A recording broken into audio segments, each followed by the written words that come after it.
வணக்கம். இந்த action plan for இன்வெஸ்டர்ஸ்ல நம்ம பேச போற ஃபண்ட் வந்து ஆக்சிஸ் ஸ்பெஷல் சிச்சுவேஷன் ஃபண்ட். இது வந்து ஒரு நியூ ஃபண்ட் ஆஃபர் இப்போ ரன்னிங்ல இருக்கு. ரைட். இந்த ஃபண்டோடைய தீம் என்ன? ரைட்.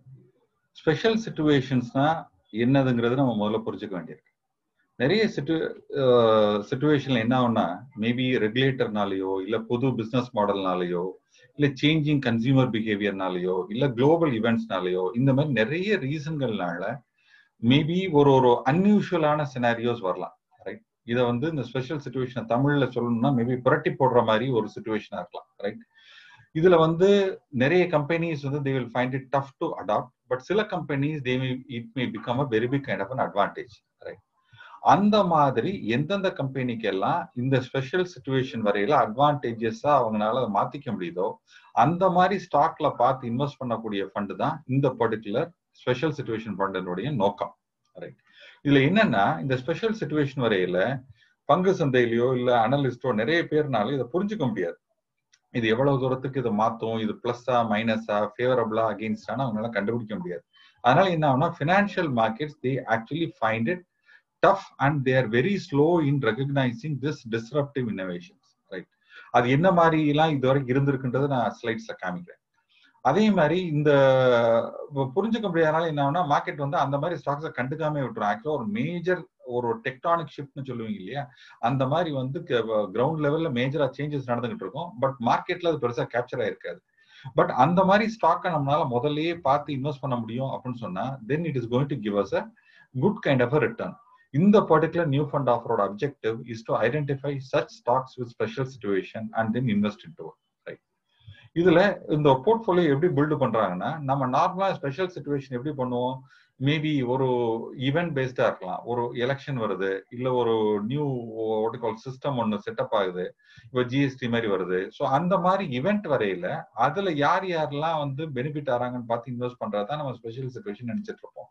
பட் ஆக்சுவலா there is a sizable kind of a change that is happening because of a disruption done consciously by various companies. See, companies வந்து அவங்களுடைய growth வந்து வேகப்படுத்துறதுக்காக நிறைய ஒரு இன்னோவேட்டிவ் ஐடியாஸ் எல்லாம் அவங்களால கொண்டு வருவாங்க. ரைட். அந்த இன்னோவேட்டிவ் ஐடியாஸ்னால ஒரு ஹியூஜ் growth கிடைக்கும். இந்த ஃபண்ட் என்ன பண்ணுதுன்னா அந்த மாதிரி டிஸ்ரப்ஷன் கொண்டு வரக்கூடிய கம்பெனிஸை மெயினா பார்த்து இன்வெஸ்ட் பண்றாங்க. ஏன்னா இந்த மித்த ரெண்டும் ஈவென்ட் பேஸ்டு டிஸ்ரப்ஷனும் ஆர் செக்டர் டைனமிக் பேஸ்டு சேஞ்சஸும் வந்து ரொம்ப ரேரா தான் நடக்கும். ஸோ அதை டெய்லி எதிர்பார்க்க முடியாது. பட் இந்த disruption is very commonly happening. So இந்த மாதிரி கம்பெனிஸ்ல இன்வெஸ்ட் பண்றாங்க. ரைட். இந்த டிஸ்ரப்ஷன் என்னென்ன மாதிரி இருக்கு அப்படின்னு சொல்லி கேட்டீங்கன்னா, ஒன்னு அடாப்ட் பண்ணக்கூடிய டிஸ்ரப்ஷனா இருக்கலாம், இல்ல ரெண்டாவது எனேபிள் பண்ணக்கூடிய டிஸ்ரப்ஷனா இருக்கலாம், இல்ல ரியலாவே ஹார்ட் கோர் டிஸ்ரப்டிங் கம்பெனிஸாவே இருக்கலாம். இந்த மூணுமே வந்து இந்த கேட்டகரியில கவர் ஆகும். அண்ட் இந்த ஃபண்ட் என்ன பண்றாங்கன்னா இந்த total money that they collect அதுல வந்து ஒரு 30% வந்து குளோபல் டிஸ்ரப்ஷன் கம்பெனிஸ்ல இன்வெஸ்ட் பண்றாங்க. ஃபாரின்ல இருக்கக்கூடிய இந்த மாதிரி ஒரு இனோவேட்டிவான ஒரு கம்பெனிஸ்ல இன்வெஸ்ட் பண்றாங்க. பேலன்ஸ் 70% வந்து இந்தியன் கம்பெனில இன்வெஸ்ட் பண்றாங்க. ரைட். இப்ப என்ன மாதிரிலாம் இந்த மூணு கேட்டகரி இருக்குன்றதுக்கு ஒரு 3 எக்ஸாம்பிள் காமிக்கிறேன். ஃபர்ஸ்ட் வந்து இந்த டிஸ்ரப்டர் யாருன்னு பார்ப்போம். ரைட். கேட்கவே வேண்டாம், நம்ம ஊர் ரிலையன்ஸ். ரைட். ரிலையன்ஸ் இண்டஸ்ட்ரீஸ் பாத்தீங்கன்னா ஷேர் வச்சிருந்தவங்களுக்கு தெரியும், கிட்டத்தட்ட ஒரு 8-10 வருஷமா அந்த ஷேர் பிரைஸ் இன்க்ரீஸே ஆகல, ஸ்லக்கிஷாவே இருந்தது. ஏன்னு கேட்டீங்கன்னா அவங்களோட petro chemical business was not growing in a big way. Right. அவங்க ஏகப்பட்ட பணம் இன்வெஸ்ட் பண்ணிட்டாங்க. பட் ஆனா அந்த இண்டஸ்ட்ரியில இருந்து பெரிய growth அவங்களுக்கு கிடைக்கல. சோ என்ன பண்ணாங்க, அந்த ப்ரொமோட்டர்ஸ் வந்து கான்சியஸா they started diversifying. Reliance retail ஆரம்பிச்சாங்க, டிஜிட்டல் சர்வீசஸ் ஆரம்பிச்சாங்க, அப்புறம் அந்த ஜியோன்னு சொல்லிட்டு டிவி பிசினஸ் அதை ஆரம்பிச்சாங்க. இப்போ இன்னைக்கு டேட்டுக்கு என்ன ஆயிடுச்சுன்னா 2019-20 இந்த இடத்துல இந்த ரெவென்யூ பாருங்க. சரி, அவங்களுடைய கோர் அந்த ரிஃபைனிங் அண்ட் மார்க்கெட்டிங் பிசினஸ்ல $53.1 பில்லியன் வருது. வேற ரீட்டைல் பிசினஸ்ல $22.3 பில்லியன். ரைட். இந்த மத்ததுலயும் பாத்தீங்கன்னா இந்த மீடியா என்டர்டைன்மெண்ட் ஜியோ இருக்கு இல்லையா, இன்னைக்கு ஜியோ இல்லாம பாதி வாழ்க்கை நடக்காது போல. ரைட். ஜியோல பாத்தீங்கன்னா they are crossing about something like $734 million. வேற இந்த மத்த பிசினஸ் எல்லாம் வந்து இப்போ ஒரு ஃபாஸ்ட் க்ரோயிங் மாதிரி எக்ஸ்ப்ளோரேஷன் அந்த ப்ரொடக்ஷன்லாம் வெறும் $440 மில்லியன் தான் அவங்களுக்கு கிடைச்சிருந்திருக்கு. ஸோ இந்த நியூ அவென்யூஸ்ல போய் அவங்க இன்வெஸ்ட் பண்ணோன்னு என்ன ஆயிடுச்சுன்னா அந்த கம்பெனியோட ஷேர் ஹோல்டர்ஸுக்கு ஒரு பெரிய ரிவார்ட் ஆச்சு. வெறும் $900 இருந்த ரிலையன்ஸ் இண்டஸ்ட்ரி ஷேர் இன்னைக்கு வந்து it has gone sky high. Right. 2000க்கு மேல போயிட்டு $2000 கம்மியா வரமாட்டேன். ஸோ இந்த மாதிரி கம்பெனிஸை முதல்ல நம்ம பார்த்து இன்வெஸ்ட் பண்ணியிருந்தோம் அப்படின்னா it would have work out. பர்சனலா நம்மளால பண்ண முடியலன்னு சொல்லி தான் ஃபண்ட் மேனேஜர்ஸ்ட்ட போறோம். பட் இந்த பர்டிகுலர் ஃபண்ட் வந்து இந்த மாதிரி யார் யாரெல்லாம் ஒரு மாற்றங்கள் கொண்டு வர்றாங்களோ அதை பார்த்து இன்வெஸ்ட் பண்றதுக்கு முயற்சி பண்றதுனால so it can benefit us, right? So first வந்து டிஸ்ரப்டர் பார்த்தோம். செகண்ட் வந்து இந்த எனேபிளிங் கம்பெனிஸ். டிஸ்ரப்ஷன்லேயே ஒரு வெரைட்டி வந்து எனேபிளிங் கம்பெனி. சரி, கார் வந்து அதே கார் தான், பட் ஆனா அது ஃபியூயல் வெஹிக்கிளா இல்லாம எலக்ட்ரிக்கல் வெஹிக்கிளா மாறுது.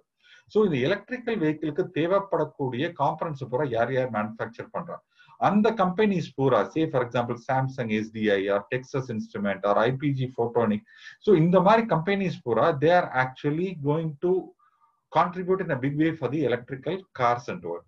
சரி, நம்ம கார்ல டிராவல் பண்ணவும் மாற போறதே கிடையாது, பட் ஆனா அந்த கார் எப்படி ரன் ஆக போறதுங்கிற மாறப்போகுது, ரைட்? ஸோ அந்த பழைய காலத்து அந்த டீசல் இன்ஜின் பெட்ரோல் இன்ஜின் கம்பெனில இல்லாம புது டெவலப்மெண்ட் வரக்கூடிய அந்த கம்பெனிஸ்ல நம்ம இன்வெஸ்ட் பண்ணோம்னா தான் ஃபியூச்சர் க்ரோத்தை நம்மளால கேப்சர் பண்ண முடியும். So this is an example of an enabler company. அடுத்த எக்ஸாம்பிள் அடாப்டர் கம்பெனி. சரி, ஒரு கம்பெனி கால் மைக்ரோசாஃப்ட், ரைட்? நம்ம விண்டோஸ் எல்லாம் இருக்கு இல்லையா, ஆப்ரேட்டிங் சிஸ்டம், அந்த கம்பெனி. அந்த கம்பெனில நம்ம இந்தியன் ஒருத்தர் சத்யா நடல்லான்னு சொல்லிட்டு he took over the CEO somewhere around here, right? 2015 எண்ட்ல வந்து அவர் டேக் ஓவர் பண்ணார். அதுக்கப்புறம் அந்த ஷேர் பிரைஸோட growth பாருங்களேன். It has been a phenomenal kind of a growth, right? இவ்வளவு க்ரோ ஆனதுக்கு முக்கியமான காரணம் என்ன கேட்டீங்கன்னா, Microsoft had actually made a transition to the cloud based services. முன்னாடி இருந்ததை விட அவங்க இந்த cloud based servicesல they were able to reach much wider and faster and the profitability was much higher. so இந்த அடாப்ட் ஆகி போனதுனால மைக்ரோசாஃப்ட் கூடுச்சு. பட் இவங்களுக்கு முன்னாடியே பல வருஷத்துக்கு முன்னாடி ஐபிஎம் பார்த்தீங்கன்னா இன்னும் அதே லெவலில் தான் இருக்கு. பிகாஸ் ஏன்னா அவங்க முழுமையாக அடாப்ட் ஆகல. ஸோ இந்த மாதிரி குளோபலா அடாப்ட் பண்ணிருக்காங்க. ஸோ இதுல என்னன்னா, any company which is going to actually adapt to the situation and then grow, அது லோக்கலா இருந்தாலும் சரி, குளோபலா இருந்தாலும் சரி, டிஸ்டர்ப் பண்ணக்கூடிய கம்பெனியா இருந்தாலும் சரி, எனேபிள் பண்ணக்கூடிய கம்பெனியா இருந்தாலும் சரி, இந்த particular fund will be interested to invest in that, right?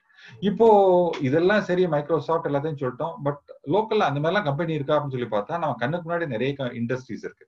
சரி, ஆன்லைன் ஃபுட் டெலிவரி இன்னைக்கு டேட்டுக்கு பார்த்தீங்கன்னா ஜொமேட்டோலையும் ஸ்விக்கிலையும் தான் நிறைய பேர் ஃபுட் ஆர்டர் பண்றாங்க, ரைட்? ஹோட்டலுக்கு போறதே ரொம்ப குறைஞ்சு போச்சு எல்லாருக்கும். ஏன்னா ரொம்ப சௌரியம், வீட்டுக்கு வந்துடுது, வீட்டு வாசல்ல வாங்கிக்கலாம். அதே மாதிரி இந்த ஓலா, ஊபர் அந்த மாதிரி வந்து shared mobility cars, e-commerce, logistics, Flipkart அந்த மாதிரி சமாச்சாரத்துல ஆன்லைன் நம்ம குட்ஸ் வாங்குறது, ரைட்? இன்ஃபேக்ட் ஒரு ஸ்டடி என்ன சொல்லுதுன்னா, நம்ம நார்மலா கடையில போய் வாங்கியிருந்தா கூட கம்மி தான் வாங்கியிருப்போம், இன்னைக்கு இ-காமர்ஸ் வந்ததுக்கு அப்புறம் கண்ணாபின்னான் செலவு கொண்டு வந்த மாதிரி ஒரு வியூ சொல்றாங்க. ஸோ ஏன்னா மொபைல் போன்ல இருக்கு, சும்மா போர் அடிக்கல எனக்கு அமுக்கி விட்டுறோம், வீட்டுக்கு வந்து ஜாமான் நிக்குது. So you have to pay for it. Online education கேட்கவே வேணாம். கோவிட் டயத்துல எல்லா எஜுகேஷனுமே ஆன்லைன்ல தான் போயிட்டு இருந்திருக்கு. இன்ஃபேக்ட் சில காலேஜஸ்ல எல்லாம் என்டையர் செமஸ்டர் எக்ஸாம் எல்லாத்தையுமே ஆன்லைன்ல முடிச்சுட்டாங்க. ஸோ இந்த கம்பெனிஸ் எல்லாமே இன்னைக்கு ரொம்ப ரொம்ப நேசன் ஸ்டேஜ்ல இருக்கு இந்தியால, right? And the potential of future 2020 இருந்து 2030 பாத்தீங்கன்னா எவ்வளவு மடங்கு அதோட ரெவன்யூ க்ரோவான்னு போட்டிருப்பாருங்க. Online food delivery right now இருக்கக்கூடிய சைஸ்ல இருந்து it is going to be, this is actually in billion, okay? இங்க இருந்து பாத்தீங்கன்னா it is going to move by 10 times, right? And சில கம்பெனிஸ் பாத்தீங்கன்னா by about 7 times, 20 times. Online எஜுகேஷன்ல 20 times growth இருக்கு. இப்ப சோஃபார் நம்ம இதுல எல்லாம் இன்வெஸ்டே பண்ணிருக்க மாட்டோம். நம்ம டைரக்ட் ஸ்டாக் மார்க்கெட்ல இருந்தாலும் சரி, இல்ல மியூச்சுவல் ஃபண்ட்ல நம்ம இன்வெஸ்ட் பண்ணலையும் நம்ம நார்மலா பண்ற மியூச்சுவல் ஃபண்ட்ல இதுல பண்ணிருப்பாங்களான்னு தெரியாது. சோ ஒரு டெடிகேட்டட் ஃபண்ட் இந்த மாதிரி ஹை growth செக்டர்ல இன்வெஸ்ட் பண்றதுக்கு நம்ம தேடிக்கிட்டு இருந்தோம்னா this is the way, right? And இதுல கடைசியில பாருங்க, ஆன்லைன் கேமிங் ஒரு item. Online gaming is actually coming up in a big way. And OTT இன்னைக்கு சினிமா தியேட்டர்ஸ்ல மூவிஸ் ஓடல. ஸோ இன்வேரியபிளி எல்லாம் நெட்ஃபிளிக்ஸ்லயும் ஹாட்ஸ்டார்லயும் தான் பாக்குறாங்க. So OTT is going to actually cross a big kind of revenue. So இதெல்லாம் new generation industry which we can easily make it, right? இந்த மாதிரி கம்பெனிஸ்ல இன்வெஸ்ட் பண்ணா நம்ம பணம் க்ரோ ஆகுன்றதுனால இந்த மாதிரி ஃபண்ட்ஸ் வந்து இப்ப லான்ச் பண்ணிருக்காங்க, ரைட்? இந்த மாதிரி குளோபலா வந்து இந்த மாதிரி ஃபண்ட்ஸ் எல்லாம் இருந்திருக்கா, இந்த மாதிரி growth எல்லாம் கிடைச்சிருக்கான்னு சொல்லி பாக்குறதுக்கு அந்த ஸ்லைட் போட்டிருக்கு. இப்ப இந்தியால பாத்தீங்கன்னா இந்த பிளிப்கார்ட் இருக்கு. இதோட இன்னைக்கு valuation something like $25 billion, okay? இதே இது அமெரிக்கால உங்களுக்கு உண்டான கவுண்டர் பார்ட் இஸ் அமேசான். அதோட வேல்யூவேஷன் இஸ் அபவுட் $1,560, ரைட்? நான் பில்லியன் டாலர்ஸ் சொல்றேன், ரைட்? அண்ட் ஓலா பாத்தீங்கன்னா இந்தியால $6.5 billion இருக்கு. ஊபர் ஓவர்சீஸ்ல பாத்தீங்கன்னா $81 billion. ஸோ இந்த மாதிரி நிறைய கம்பெனிஸ் நம்மகிட்ட இருக்கக்கூடிய இந்த கம்பெனிஸ் குளோபலா இருக்கக்கூடியதுல பாத்தீங்கன்னா it shows a huge kind of a growth. So the what you call future is quite lucrative here. இந்த மாதிரி ஃபண்ட்ல நம்ம நம்மளோட போர்ட்ஃபோலியோல ஒரு மேபி ஒரு 5 to 10% இந்த மாதிரி ஃபண்ட் இருந்ததுனா தான் போர்ட்ஃபோலியோட ஒரு பூஸ்ட் கிடைக்கும், ரைட். சரி, நம்மளோட மெஜாரிட்டி ஆஃப் தி போர்ட்ஃபோலியோவை இந்த மாதிரி இதில் மாற்ற முடியாது. ஏன்னா இதெல்லாம் high risk or high growth kind of portfolio. Sometimes delay ஆகலாம், இல்லை ஏதாவது ரிவர்சல் ஆச்சுன்னு சொன்னா நம்ம பைசா மாட்டிக்கும். பட் ஆனா ஒரு ஸ்மால் எக்ஸ்போஷர் இருந்ததுனா தான் நாளைக்கு இதோடைய ஒரு ஹியூஜ் ட்ரிகர் க்ரோத் இருக்கையில வந்து நம்மளோட போர்ட்ஃபோலியோ க்ரோ ஆக முடியும். Right. So having talked about the fund, இந்த ஃபண்டை லான்ச் பண்ணக்கூடிய ஏஎம்சியோட லெகசி என்னன்னு நம்ம பார்க்க வேண்டியது. ரைட். இந்த ஃபண்டை லான்ச் பண்ண ஏஎம்சி பார்த்தீங்கன்னா இஸ் ஆக்சிஸ் மியூச்சுவல் ஃபண்ட், இந்தியாவுடைய 7th biggest mutual fund company இது.